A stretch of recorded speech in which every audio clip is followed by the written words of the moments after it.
Once you do kind of get what's going on there, you sort of feel like you've solved a riddle in a way, like, oh, it's a mask on a little child, because otherwise it just looks like this sort of strange, monstrous creature.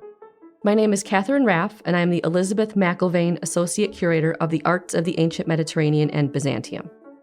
What this literally depicts is a child satyr. So a satyr is a mythological figure who is part human, part horse. And then it kind of evolved into this sort of half goat, half human. And then you get this version of the satyr, which is really mostly human, except for a little tail on his lower back. My name is Lisa Chakmak, and I'm Chair and Curator of the Arts of the Ancient Mediterranean and Byzantium.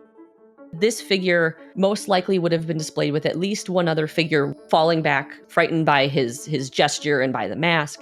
We don't know for certain what would have gone with this, but what we can sort of establish based on other examples is that this is a motif that had its origins in the Hellenistic world. The period from roughly the 4th century BCE through the late 1st century BCE.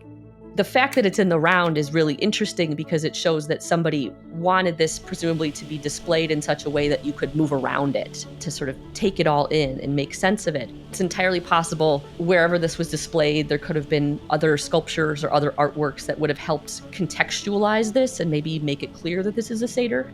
We don't know. We're never going to know that.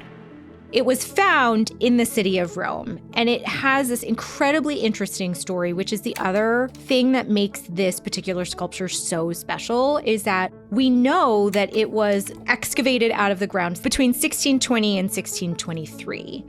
And it wasn't just like some random apartment building. It was grounds that had formerly been the Roman imperial palace.